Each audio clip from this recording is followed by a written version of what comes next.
Fala galerinha do bem, Amadeu na área, a Luz de LED chegou hoje, terça-feira, dia 5 de agosto de 2025, trazendo notícias rápidas e rasteiras. Galerinha, vocês ainda que não estão inscritos no canal Boteco do Amadeu, se inscrevam, dê aquele like, aquela curtida, divulguem, compartilhem, e lá no cantinho do lado direito tem um sininho. Naquele sininho ali é só você dar aquele toquinho, porque toda vez que subir um vídeo, vocês receberão as notificações. Agora, que situação é essa do Vasco, hein? Santos ontem, no estádio do Morumbi, derrotou a equipe do Juventude por 3-1 e nisso colocou o Clube de Regatas Vasco da Gama na zona do rebaixamento. O Vasco é o primeiro clube na zona do rebaixamento, né? O Vasco se encontra na 17ª colocação. Mas o Vasco também pediu para entrar, né? Porque algumas rodadas atrás o Vasco não vai entrar agora, vai entrar.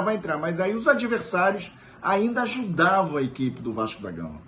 Fica difícil se não contratar. É muito difícil a situação do Vasco. Ou contrata ou realmente nós vamos ficar aqui brigando mais uma vez para não cair. Isso já virou mais do que chacota. Isso aí para mim já é uma vergonha. E para passar para vocês ainda, o Vasco ainda tem 2 jogos a menos, né? O Vasco ainda falta jogar com o Juventude e com a equipe do Bahia. Então o Vasco ainda tem 22 jogos pela frente. 19 do segundo turno e mais 2 que ainda faltam jogar e mais um jogo diante da equipe mineira, do Atlético Mineiro, que o Vasco vai enfrentar agora no domingo. Então, 22 jogos que restam, tá? Que são 66 pontos. O Vasco já tem que começar a fazer conta para chegar aos 45. O Vasco hoje tem 15. Então vamos lá, mais 30 ou 31 pontos para chegar a 46. O aproveitamento do Vasco no Campeonato Brasileiro é de 33%. Tá? O Vasco só obteve 4 vitórias, 3 em São Januário, Santos, Sport e Fortaleza, e diante da equipe do São Paulo no Morumbi, que foi, por sinal, a última vitória do Vasco no dia 12 de junho, diante da equipe paulista pelo placar de 3-1. De lá para cá, já sabe o que aconteceu, né? Então o Vasco no campeonato tem 4 vitórias, 3 empates e 9 derrotas. É muito pouco para a grandeza do Vasco da Gama, né?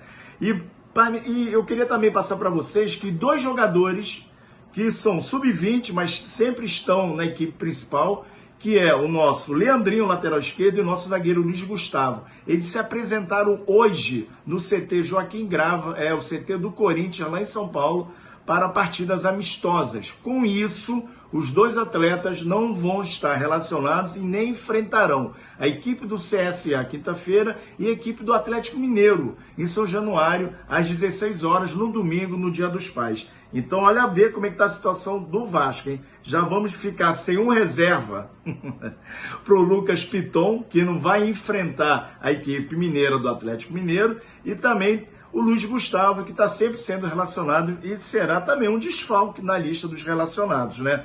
Porque olha só as coisas. Copa do Brasil, o João Vitor foi expulso. Então, teremos uma zaga, eu acho que é a zaga justa, que é Maurício Lemos pela direita e Lucas Freitas pela esquerda. E quem será o reserva para a Copa do Brasil? Lucas Oliveira? Vão ter que pegar um jogador da base para compor, né, a lista dos relacionados. Olha só, Vasco, está na hora de contratar. Já temos 25 dias de janela aberta e nada. Estão faltando aproximadamente 28 dias para o fechamento da janela, que é agora no dia 2 de setembro.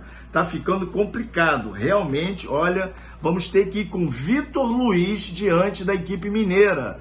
E a equipe mineira já vem com alguns reforços, o Biel, temos o Hulk, né, que já está no Atlético já há algum tempo, sabe? O Berlac que de vez em quando entra, tem, olha, ai meu Deus do céu. Mas vamos lá que Papai do Céu é vascaíno, né? E também para falar do Barros, né? Outra situação, né?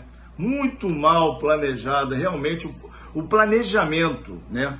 O planejamento de futebol do Vasco de 2025 é realmente uma calamidade, porque em janeiro o Barros estava no Vasco.